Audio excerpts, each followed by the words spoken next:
Doctor?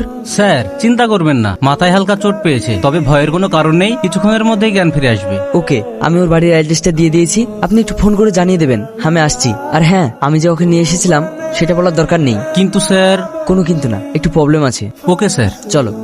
Sir আসবো? হ্যাঁ এসো। স্যার কিছু পেপারসে সাইন করতে হবে। আচ্ছা দাও, এ নাও। স্যার একটা কথা বলবো। কি কথা বলো? কাল যে মেয়েটাকে হসপিটালে নিয়ে গেলেন, ওই মেয়েটা কে? আপনার কি কোনো আপনজন? না, কেন?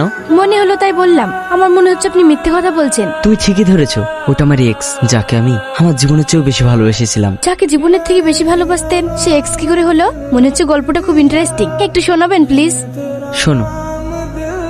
এই তুই কে রে? ওর সাথে তোর কি সম্পর্ক? হাসি, ওকে তুমি আমার সাথে চিট করছো না তো?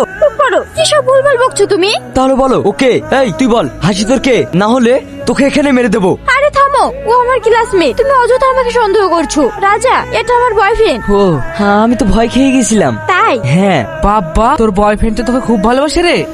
তোমাকে একটা কথা বলার ছিল। কি বলো? যত দিন যাচ্ছে তত জটিলতা সৃষ্টি হচ্ছে। কিসের জটিলতা? আমাদের সম্পর্কটা। এখনো তো তুমি কিছু করে উঠতে পারলে না। কিছু করতে পারিনি নয়, কিছু করতে শুরু করেছি। কি? হলেই জানতে পারবে। শোনো, আব্বু বলেই দিয়েছে সরকারি চাকরি করা ছেলে ছাড়া আমার বিয়ে দেবে না।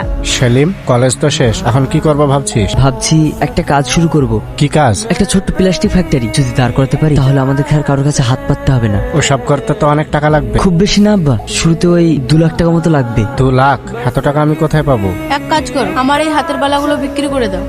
এসব তুমি কি বলছো? হ্যাঁ, এটাই তো তোমার শেষ সম্বল। শেষ সম্বল যদি কিছু হয় তাহলে আমার ছেলে আর মেয়ে, ওদের জন্য আমি সবকিছু করতে পারবো।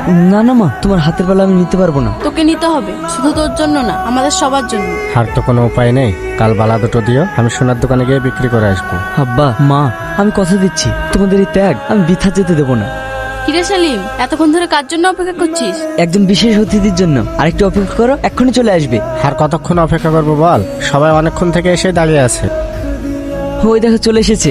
তোর অতিথি তো খুব সুন্দর। ঠিক আছে, এবার ফিতাটা কেটে নে। হ্যাঁ হ্যাঁ, হাসি এসো, এই নাও কাটো। কি হলো, কাটো।